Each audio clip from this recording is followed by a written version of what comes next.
Wanted to say thank you and welcome to everyone. Those of you who are just joining us, we were invited to give this presentation as part of Open Education Week, and Michelle Reed and her colleagues at the University of Texas, Arlington thought up this event, planned this event, and put it together, and we're really grateful to them for giving us a platform to speak about this and for thinking of the idea. And it's exciting to see so many people from this community interested in this topic. We hope we do it justice. My name's Steele Wagstaff. I work for a company called Pressbooks. We make open source book publishing software. Prior to joining Pressbooks late last year, I worked at the University of Wisconsin-Madison for about a decade.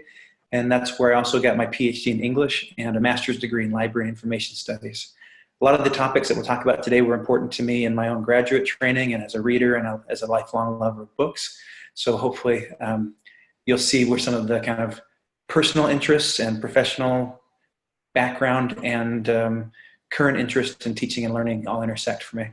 My co-presenter today is Jeremy Dean. Jeremy, you want to say a little bit about who you are? You're muted. I'm sorry. I'm also a rogue academic in the education technology space. I taught high school for many years and went to grad school for English, got my PhD at UT Austin, and left UT to work for Rap Genius, the startup, doing annotation with them. If you're not familiar with them, they were a venture capital funded rap lyric annotation platform that then got a bunch of money to try to bring their model for annotation to a lot of other domains. And I left them to join the nonprofit Hypothesis, but for the past 7 or 8 years, I've been working on collaborative annotation in the classroom. But before that, like Steele, I was a student doing lots of annotating and a teacher telling students to annotate. So I can still sort of see in my mind's eye annotations I made on middle school English texts. And I have books that have been annotated at every level of English education to look back over the strata of my own thinking about books. So this is something very near and dear to my heart. Thanks, Jeremy.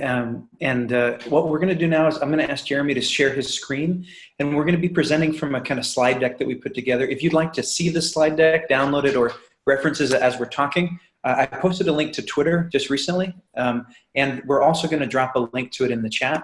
So the slides, if you'd like to see them, you can find them at this URL that I just dropped into the chat. And here's a tweet that has a little bit more information, including a downloadable PDF. The slides are CC BY licensed, and they include our contact information, so if you want to get in touch with us afterwards. And as we noted earlier, this is being recorded, and we'll share the recording as soon as it's done processing and we've had a chance to make it accessible. Okay, Jeremy, start us off. Give us the problem statement here, Dr. Dean. Sure thing. I just want to double check though. Am I sharing the slide deck? Can you guys see that? You're all sharing your slide deck. I don't know if it's full screened. I can still see your browser bar at the top, but otherwise it looks good. All right, I'm going to let the browser bar stick there for now. Okay. And we'll live with that. So yeah, let's move forward. So yeah, this is not something new, which is one of the things that's kind of neat, but also exciting about it, is that, annotation has been around for a very long time. From the invention of the book, we can look back over ancient texts and see people's thoughts in the margins, scholars' thoughts in the margins. So it's not a new technology in the education or scholarly space. And for those of us that are in education, we probably were forced at times from a very early age to write in the margins of our books, to highlight. So it's really a proven learning tool, annotation is. So this, you can see, is sort of more student-like annotations. And when books move online, we really lose the ability to practice this age-old scholarly and scholastic technique of writing in the margins. And it's a problem, because there's research out there that suggests that students who are reading online are not retaining as much, they're not as engaging as meaningfully. And we've lost this basic tool that they used to do that traditionally. So social annotation can really help solve that problem. And that's what we're here to talk about today. This is a picture of a Pressbooks textbook with Hypothesis annotation panel open. I think this is still me. Okay, yeah, so here's a picture of a text, an ancient text, and just to dig a little deeper into why people annotate. Annotation can provide context, so readers can come to a text and be given additional context in the margins to help them go through the text. They can show us conversations, different takes, debates, like the Talmudic model, where we might see different, scholarly, rabbinic, angles on the meaning of the Bible or other texts.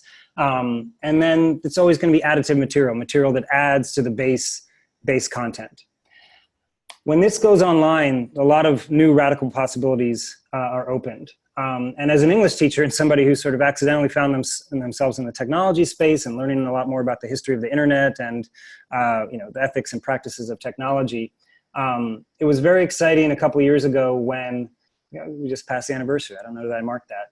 When the W3C, the governing body of the internet, ratified annotation standards for the web. So they recommended standards for annotation. There's a whole spec for how annotation should be structured technically by web, for those of us like Hypothesis that are building annotation technology.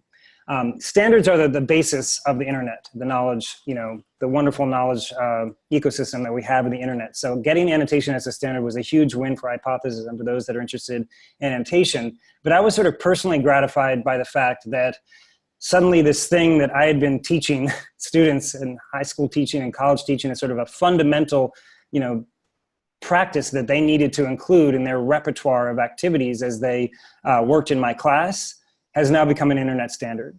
Was super exciting to me. So I think, and it's going to open up lots of possibilities that Steele is going to talk about. But one of the things that I just want to point out that's part of the spec is that we normally traffic in pages on the internet, right? We send somebody an article, it's got a URL, right? The recommended web annotation standards recommend that every annotation should have, it's part of the standard that every annotation should have its own URL.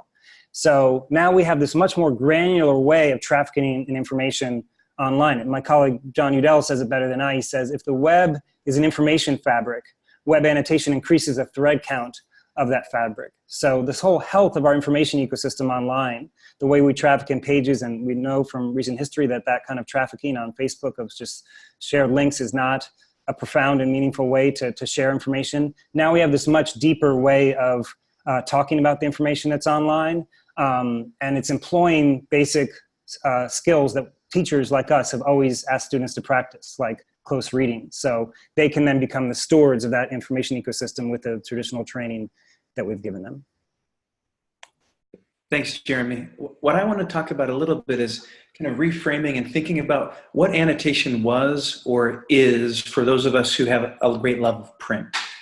And I kind of broke it down into like this kind of use case and who's able to read, write, and different methods. So typically when we think about print annotation, this is a simplification, but there's kind of two types. There's one where you have some kind of primary text that's considered of value to a community, and one or more readers wants to comment on that text. So some use cases here might be, Jeremy, go ahead and click forward just once. I'm going to see some little visual examples there. So this would be like an example of a midrash. So in the center of this text, you have the Word of God for the commentators, and then you have a series of kind of accreted commentary where different readers over time have added to their understanding by adding a commentary or some kind of gloss on that text. The next example might be a critical edition. So this is something that's still happening. This is part of the practice of scholarship. The example is a bit small probably, but what you're seeing on the left-hand side is a text from Henry David Thoreau's Walden. And on the right-hand side, a scholar or a handful of scholars have given you a bunch of kind of commentary or annotations that help explain what you're seeing in the text. So that's kind of the historic use for the publisher layer, where one or more people create annotations, they become fixed in a printed form, and everyone can read them if they get a hold of that commentary or that printed book. The other kind of real common use for annotation is what we call marginalia or note-taking. There's a couple nice examples here that I just grabbed where you see someone who's conducting a conversation, and in this case, this book was passed between readers. So you have one person writing for maybe 2 or 3 other people, or one person writing for themselves. Those of us who love books or who love writing or love ideas, often have found ourselves writing in the margin of a book or carrying on or wanting to carry on a conversation with the author or with others. And that's really kind of what was possible in the era of print. Jeremy talked about web annotation opening up a new standard. And what I want to suggest is it also opens up a couple of new possibilities. So when we think about web annotation or annotation on the open web, there's a new type of annotation or new type of communication that is possible. First, we're talking about public annotation. And this is something that can be read by anyone and it can be written by anyone. It's democratic in a kind of radical sense. The use case for this would be open learning or social conversation. Because it's a standard supported by the open web, anyone can engage in public annotation that can be seen by anyone, and they can do it almost anywhere on the open web. There's pretty profound implications for teaching and learning, as you can imagine for there. The other thing that's possible also matters a lot for teaching and learning, because many times learners, especially as they're developing their ideas and trying them out and growing, deserve or want private spaces to carry out that teaching and learning. That's why many of our courses happen behind, walled gardens in a learning management system. So the second thing that you can do is you can create what's called a private annotation group. And this is certain people can write to this group and certain people can read what's been written in that group. The kind of use cases for this would be educational classes. It's also really interesting. You could do editorial review where you invite a small number of curated experts or peers or friends to say, here's a private group, let's discuss and talk about this or help us improve this idea before we take it public. And the third kind of use case would be for affinity groups or for peer groups or for friend groups. You could say, we're going to make an annotation group and we're going to read something together. And it's just going to be those of us who've been invited to this group can have this conversation. The thing that I want to suggest that's really radical about this is that not only are these two types of annotation new and very difficult to do in print, but web annotation and open web annotation makes each one of these methods possible on the same text at the same time. So this is where we're getting into a little bit about layers here. So with open web annotation and using Hypothesis or other tools, you can take any website, any article, any PDF, any ebook, any document, or even multimedia, and you could add a layer of your own private notes, your personal marginalia. You could then have a layer that's an expert community, which is the publisher layer, where you have a certain set of people that are publishing public notes on that document. And on top of that layer, you could then have a private group that might be, say, a UT Austin Biology 101 class. And above that layer, you could even have a public layer where anyone can read and write to that. Each one of those things can exist simultaneously on the same document. And readers and writers and annotators can move between those layers and do things in different places. So the thing that I really wanted to stress is that as we think about open web annotation, it should be expanding our sense of the possible. There are things that we can do on the web that we really couldn't do with print that are quite exciting for teaching and learning. Okay, so web annotation for teaching and learning. This is where I'm going to hand it back to Dr. Dean. So we're sort of circling around here back and forth about what's sort of valuable about annotation traditionally, which I think remains the case, but also what's possible now with web annotation.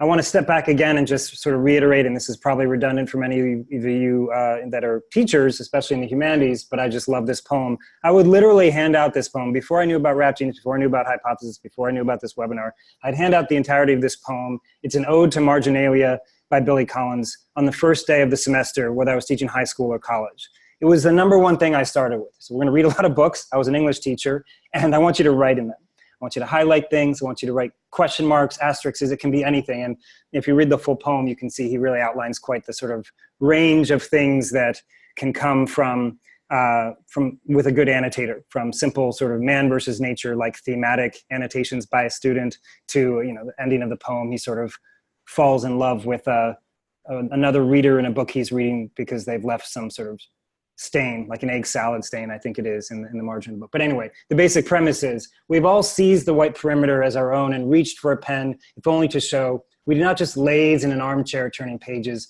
we pressed a thought in the wayside, planted an impression along the verge. Close, active reading. It's not a new thing. But as books move online, and annotation follows them, and annotation has the new possibilities of networked, social network and internet connectivity. New things can happen. Online, this is Jennifer Howard writing in the Chronicle of Education several years ago. She uses the term social reading, but I think it's interchangeable with collaborative annotation.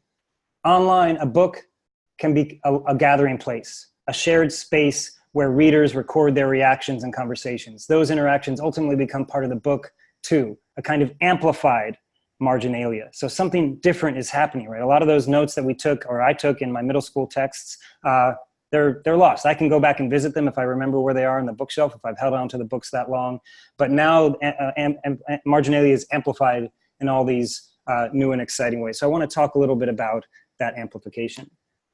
There are sort of three ways that I think web annotation, shared web annotation, is incredibly powerful. One is it makes reading visible. When I handed out that poem to my students and told them to annotate, that was it, right? The next thing I saw was a final paper, right?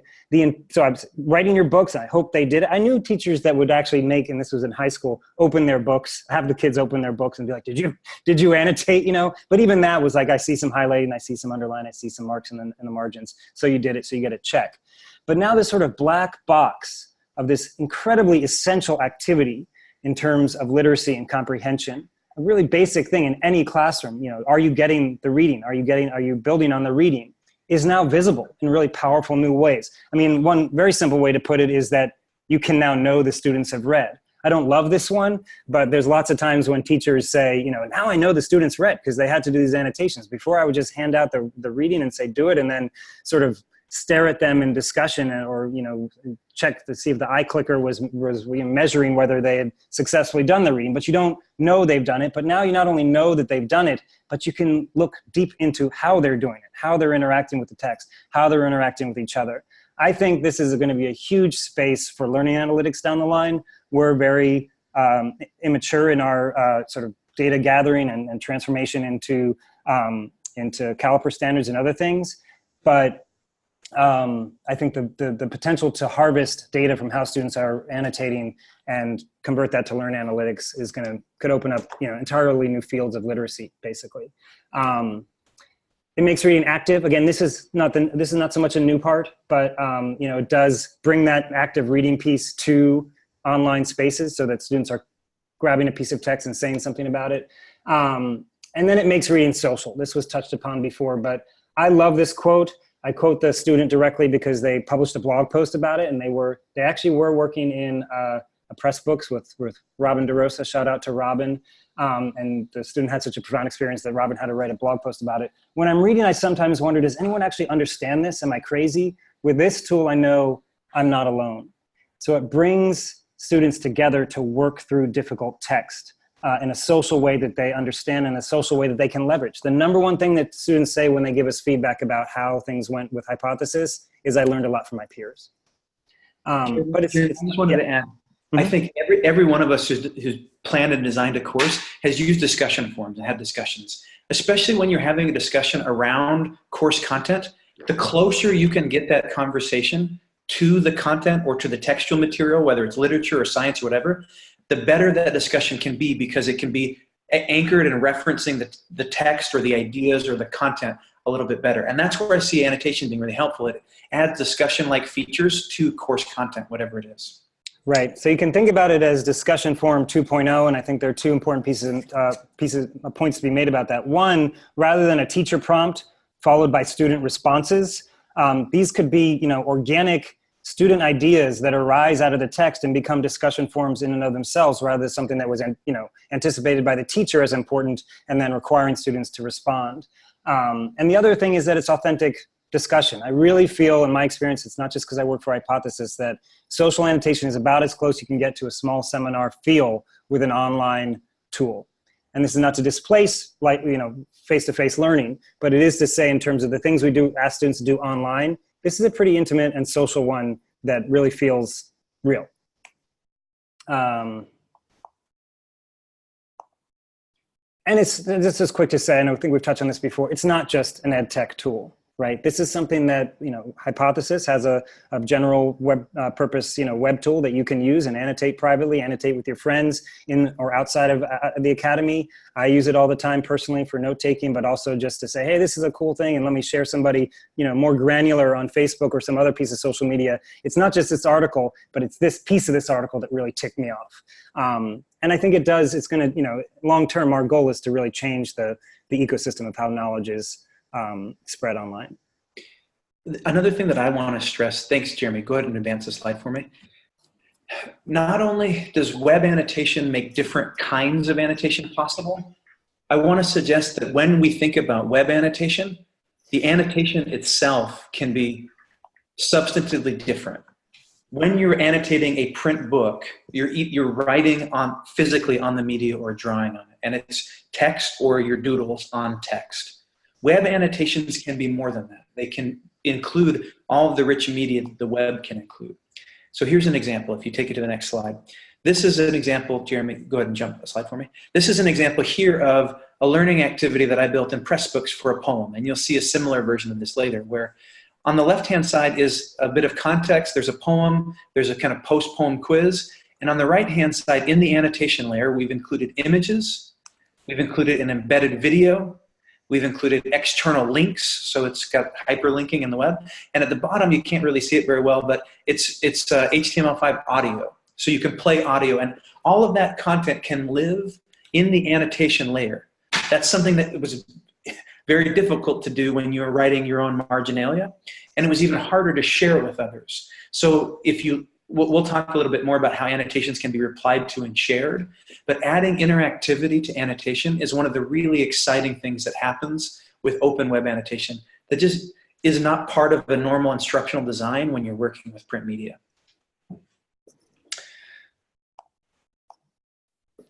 The other thing that this came up in the comments earlier, thanks Taylor, the idea of open source and the open web. Both Jeremy and I work for companies that make open source software, and we make open source software to serve an idea of the open web.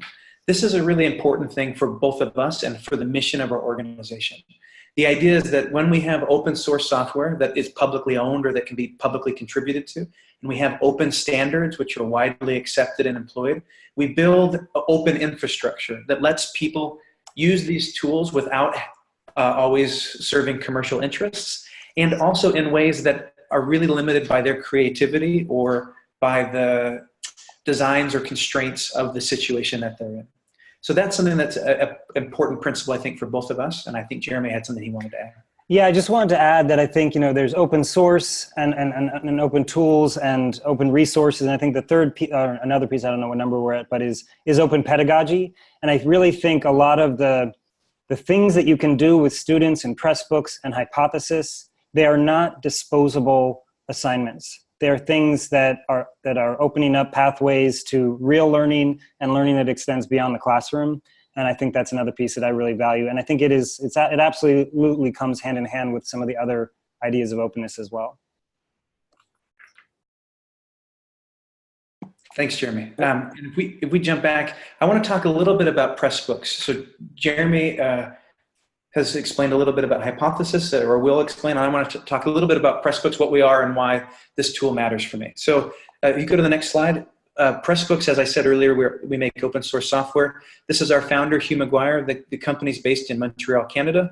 I don't need to read this slide. I think you're all capable readers, but essentially we make a publishing platform that makes it easy to publish books to the web and generate them in a number of offline, non-proprietary file formats. Pressbooks is built on top of WordPress and it's open source. The other thing to know about Pressbooks is Pressbooks itself, each installation is a network. It's what we would call a WordPress multi-site. And that network can contain a huge number of books, hundreds, thousands of books. So it's a single network with many different books on it. Each book on the network has its own URL, its own address on the web, and books can be kept distinct and separate from other books on the network. So they could have a different structure. They could have a different theme or a different appearance. One book could be totally licensed openly with the Creative Commons license. Another could be all rights reserved. One book could let Jeremy be an editor, and one could let Jeremy be an admin, and one could let Jeremy be a contributor. So books on the network have their own kind of autonomous administration, but it's all in a centrally managed shared network. So that's the kind of idea of Pressbooks.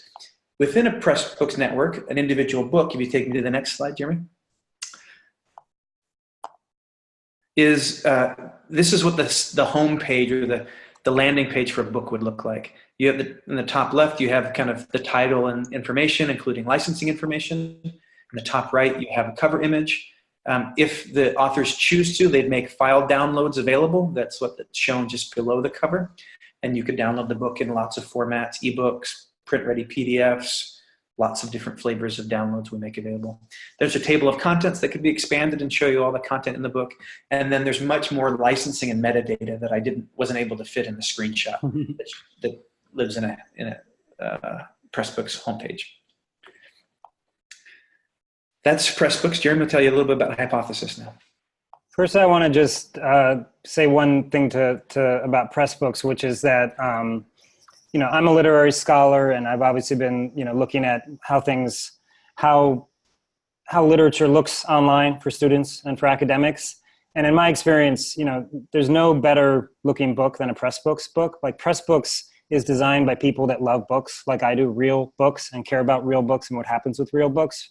And I think from the beginning, the technology had this in mind and really was very careful and thoughtful and elegant in the way that they have been allowing people to create books online. So whenever I am talking to people who want to make anthologies, Pressbooks is my #1 recommendation. And that's before Steele became a dear friend. So Pressbooks is awesome. Jeremy. Yeah, we do love books.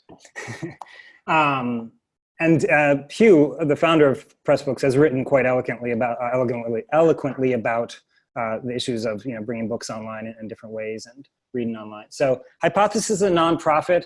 Again, we're philanthropically funded, and our vision is to bring annotation to the web and to do so through open standards, so that Hypothesis is just one of many options for somebody to use when they create and read annotations online. There may be other tools that work for folks, but if everybody's working with standards, then they'll be interoperable. And I'll be able to read Steele's annotations with Rap Genius, and he'll be able to read mine. Although Genius was never quite open to the open standards idea. They were more the proprietary model, like lock people into their annotation platform. But this is our team. I always like to give a shout out. It's a really, really great team in every aspect of it. And everybody's really dedicated to open source software and working for a nonprofit organization, and this idea of bringing a better way to talk to folks online about the information that they are seeing there. We are going to be interactive later. So I do encourage you to sign up for our Hypothesis account. It's free. All you need is an email address, and you will need to confirm via email your account before you'll be able to join our annotation party later. So you can, if you have the presentation, you can click on sign up there, or just visit the Hypothesis homepage and go /sign up to get there. Looks like it's in the chat as well. It can be used as a browser extension. So there's a Chrome extension, which is really the optimal way to use it if you're going to be moving around the web and annotating on different topics. Different types of content in different places. There is a bookmarklet for other browsers, but the Chrome extension, I think, is superior. And this is the way that most people on the web are using Hypothesis, through something that is added to the browser. Although one day the dream would be that maybe the browsers come with an annotation tool, as they come with some other inbuilt tools. And indeed, the original mosaic that was designed by Mark Andreessen was intended to have group annotation, but they scrapped that piece of the project because they didn't have the funding to host the annotations, and that's all of a sudden become much, much easier in our day and age. We do have an LMS app. Since this is an education audience, the LMS app is probably the easiest, most streamlined way to bring annotation to students in a classroom. There's a link here to more information about the LMS app. It's LTI compliant, so it works across the spectrum. And the really neat thing for students here is that for a long time, the gung-ho Hypothesis educators were having students sign up for accounts, and they were having them install this thing called a browser extension, which frankly I didn't know about until I started working for Rap Genius, what browser extensions were. And the students had to go through all that. And you can imagine if you introduce technology to students, that's a whole lot of onboarding where somebody can fall off. And now that's all streamlined in the LMS app. It gives the student an account, and Hypothesis is just native to the LMS environment. Very simple tool. You select text. We'll do this together in just a second. You can select text and you can annotate or highlight. Those annotations can be private, they can be shared to a group, or they can be public. Hypothesis is really built around conversation and threaded conversation about specific pieces of text.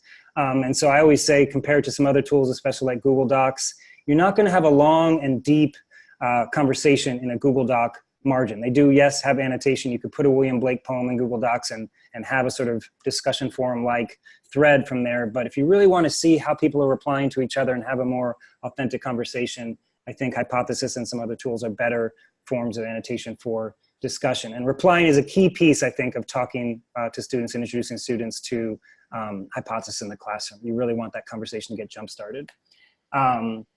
I mentioned you can annotate in smaller groups and have multiple groups. So you can have multiple classes on a particular text. You could have a group that's just teachers also teaching the same text. It's private to the teachers, a kind of teacher's guide, teacher layer.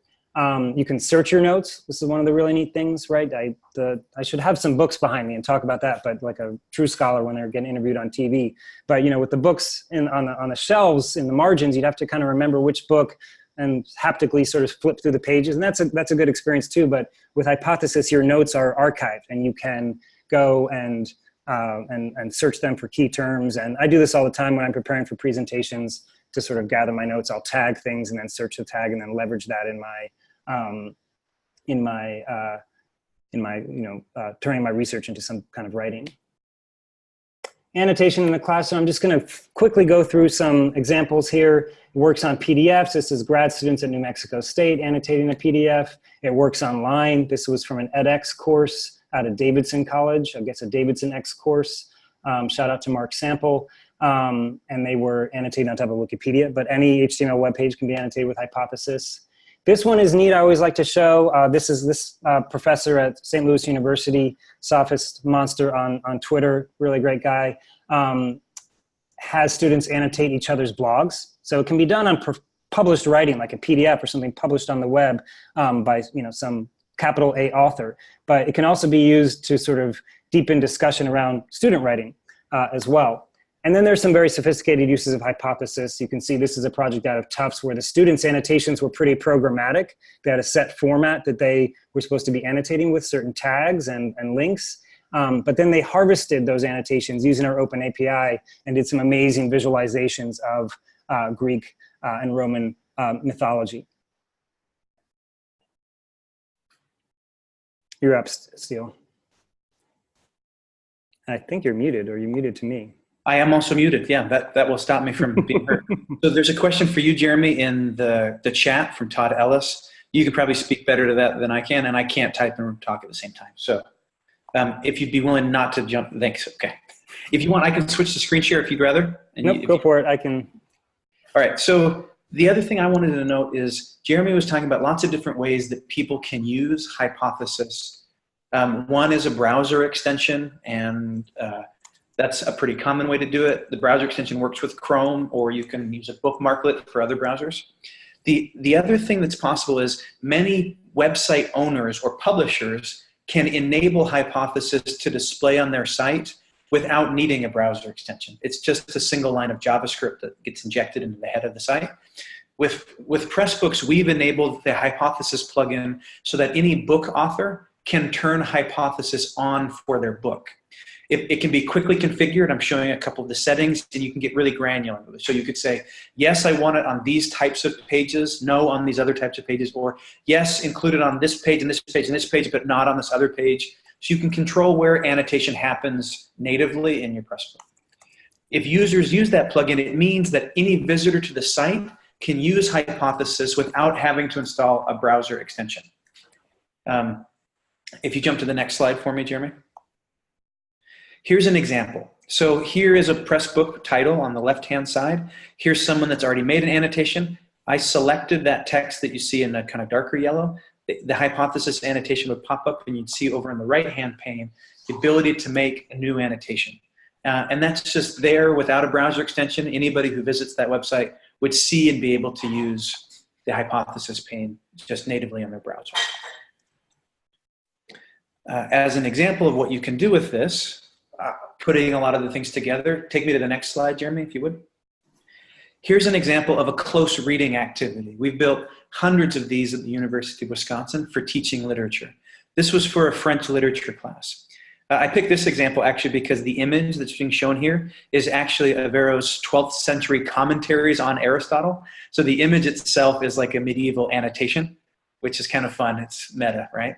But here you'll see, here's an activity where the instructor says, read this image, listen to my 2-minute commentary, and then here's a quiz. Here's some interactive stuff that they're doing in the annotation layer that's built in on top of this kind of reading activity where they're being asked to read Thomas Aquinas. In this particular example, we're using a publisher layer, which means that students can view and read this layer, but they can't write to it. We're keeping this layer kind of sacred or preserved for the instructor or the instructors to write the activity. And then students could go to a private group or to the public layer if they want to have conversations about this. So the multiple layers is really a nice feature to have when you're designing an activity. I'm ready for the next slide if you can jump me there.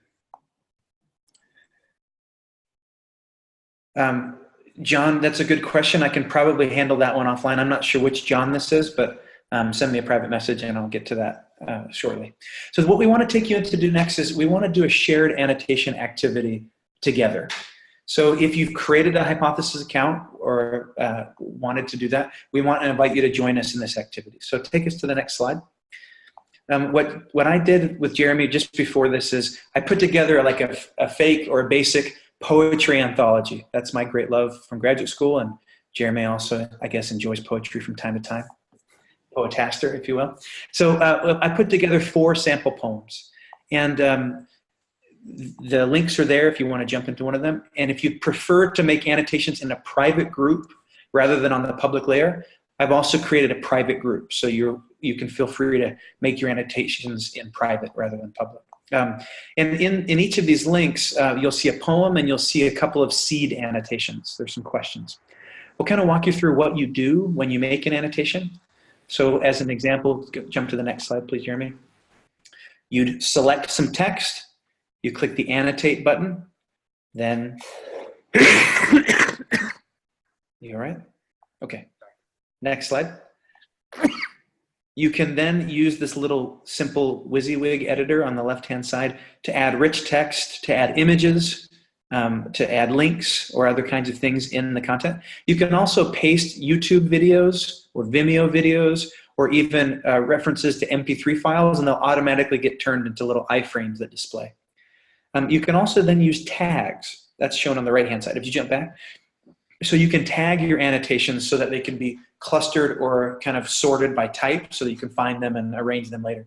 It's really helpful if you're making annotations for like research purposes or for a class. If you jump to the next slide.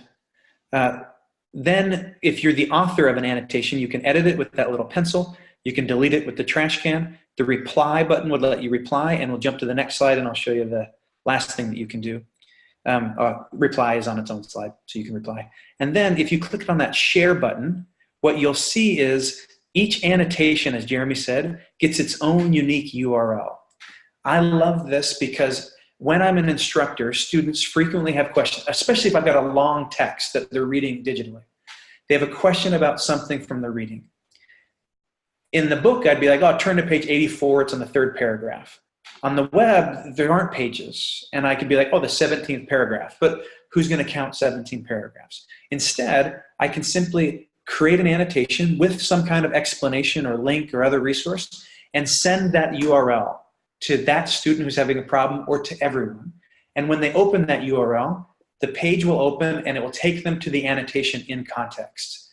So it's a way to create perma-linked anchors that point to something that I want to draw someone's attention to on the web. It's really quite amazing, and it's really powerful. You can share them through social services, or you can just email social services, social media. Is that a reference to Brazil? Yeah. Yeah, I mean, the profound thing here to me, again, and I think Steele can appreciate this, is the unit of sort of analysis, the unit of engagement that I always tried to get students to participate in. Close reading of a text is now, instrumented as part of the infrastructure of the web by making an annotation a standardized, URL. Pretty awesome for us English teachers that's now part of the internet. So Steele, should we open up the text and do a little live annotating now while people are annotating? What do you think? Yeah, I'd like that. Let's do some live annotation. I'm answering a couple questions on the chat that people have been sending me privately, but open up the annotations. And if you want to jump directly to some questions, here's an example of a question that was asked, that I asked in the Lorraine Niedecker poem. So I dropped it in and put it in the public. So that link that if you were to click on that link and jump to it, it would take you to that particular annotation, and it's a question that people could reply to. I mean, that's part of the awesomeness, right? Like Steele has just shared a link in the chat that will take you not only to the book he created, not only to the poem he's talking about, but to the specific, annotation and target within that book. I mean, that's a really great demonstration of the power of this web annotation standard. Are you guys now seeing the Pressbooks book? Or are you still seeing the slide deck? Yeah, we're seeing your screen. Yep. Okay. So I can click on the highlighted pieces, open up the different annotations. Steele has a t-shirt cannon that works interstate. So if you successfully create an annotation here, he will shoot a Pressbooks t-shirt. We should have Pressbooks Hypothesis like co-branded t-shirts. That would be a cool idea.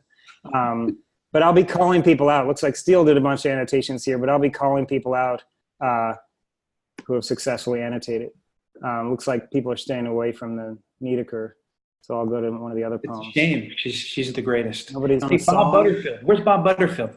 Lorraine Niedecker. She's from Wisconsin. Bob, represent. If I didn't make clear, this is a competition. It's all Steele. Steele's winning. Who's going to be the first? If you look at the timestamps, I did it a bit early. Nobody's going to tackle this up. Is this you again? That was me. I asked a question. All right. If you want to get a shout out on the webinar in the next 2 or 3 minutes, this is the time to play around with the tool.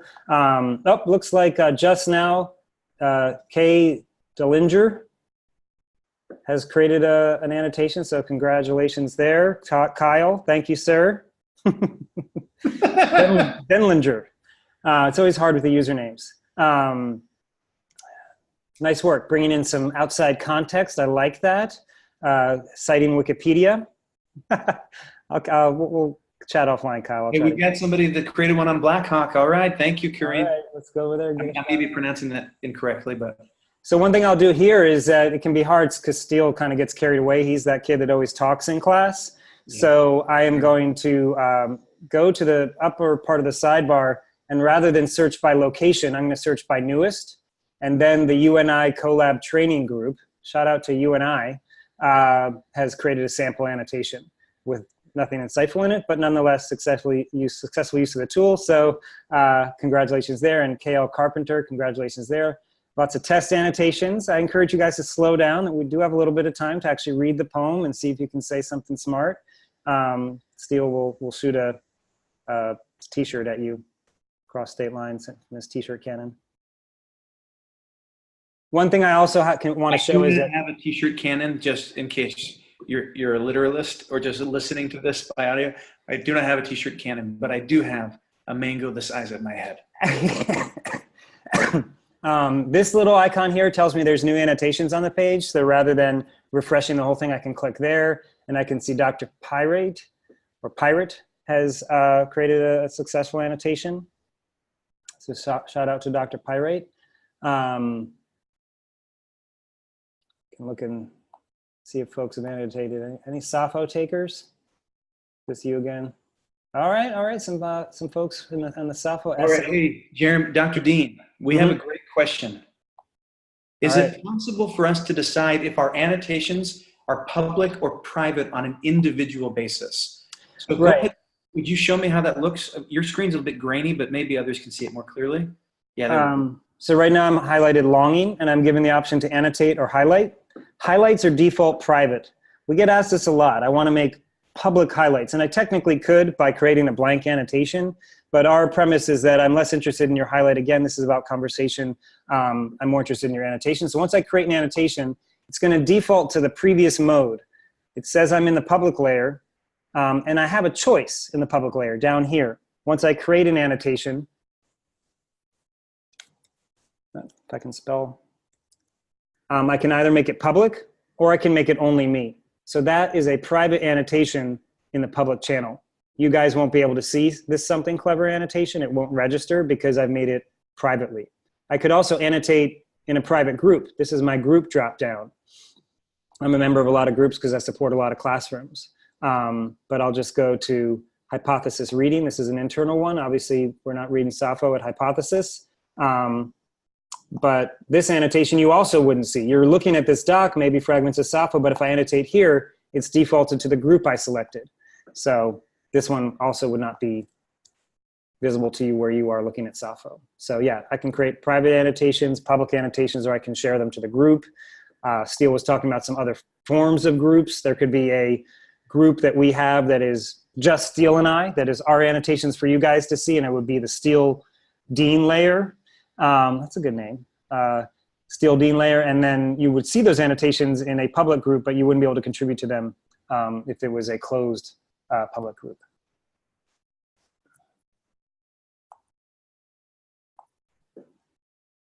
No takers on the Zhao poem, huh?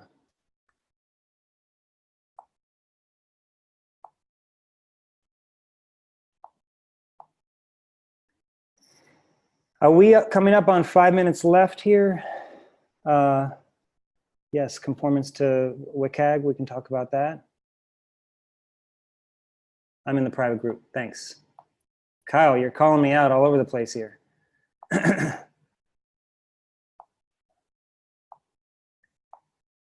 Steele, does this end at Yeah, 1? Should we do some more open question and answers, or? Yeah, so I'm trying to get back.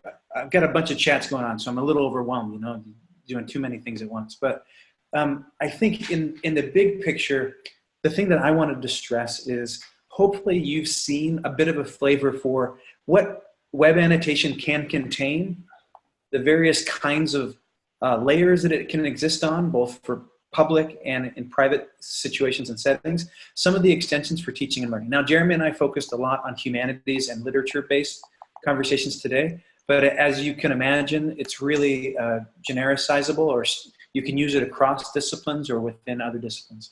It's quite common for journalism, for fact-checking. It's really common as part of the research process or practice. It's a really helpful tool when people are learning how to read new genres of writing, whether it's academic research writing, whether it's scholarly reports, and it's really a powerful tool in the sciences. So you can annotate data sets, you can annotate all different kinds of things as long as it has a web address, a URL, or as a PDF.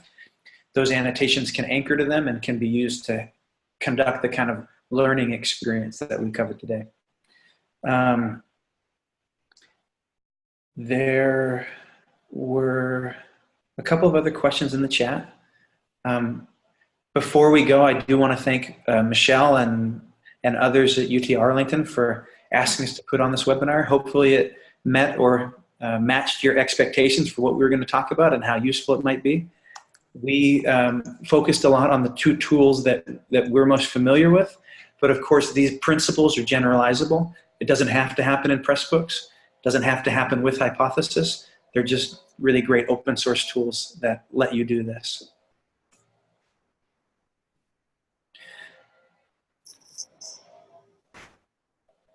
Did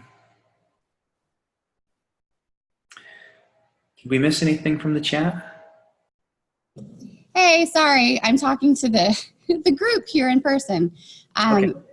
I was asking, we have one question for you if you can stick around for a couple of more minutes, and I was just sharing with everyone that we are about to transition to a different room where we'll have a hands-on opportunity to work with Pressbooks and Hypothesis. So for many of the people in the room, we weren't able to do the have the same experience as those online. So we're going to be working on that in the next session. What was your question? Can you come up here to ask? Is it microphone? Just talking to the... Okay, so I have a question about control of annotations. Like when you do it with students, sometimes you need to overwrite or delete stuff. Is it possible? So it depends on which layer the annotation takes place in. If you're doing it in a private group, then yes, you can. If you notice on Jeremy's screen, he's got these little flags. Mm-hmm. Annotations can be flagged for moderation, and then the group owner can moderate those annotations. I'm gonna flag Kyle because he was calling me out on all my mistakes earlier. And also these are just kind of test annotations. So sorry, Kyle, that didn't really contribute to the conversation here. So I'm gonna flag it. So in a private group, the creator of the private group is the moderator. And that would be the case in the LMS, like whoever the instructor is for the course would be the moderator. They would get an email when that flag was raised and be allowed to hide the annotation. On the public channel, Hypothesis is the steward of that, and we have community guidelines. So if something's been flagged as inappropriate and doesn't meet our guidelines, we have the power to hide it. I also want to note that for the public annotations, there is a really interesting Creative Commons or licensing perspective that's taken. So each of the annotations made in the public layer for Hypothesis by default are CC0. They're placed in the public, they're essentially placed in the public domain, which is really cool. I think it's a great way to contribute knowledge and ideas into the open web, and then it means those annotations, that new knowledge can be reused and it belongs essentially in the public domain. So when you make a public annotation, it really is public and publicly licensed as well. With Pressbooks, you can choose the license. Each author can choose the license they wish to apply for the book and at the chapter level.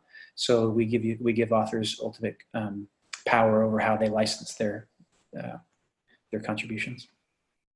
Yeah, you'll notice that when I was annotating privately there, I didn't have this CC BY license, but now that I switched to annotating publicly, I have that CC BY logo there to point that out. But private group annotations are not permissively licensed like that. They are, the individual user retains ownership.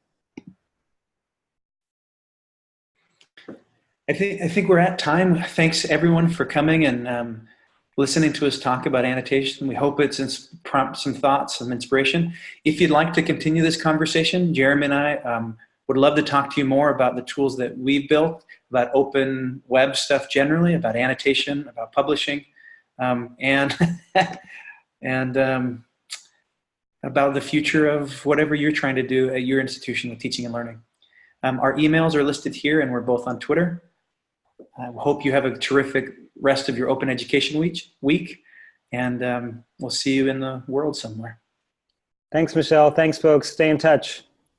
Thank you, Still and Jeremy.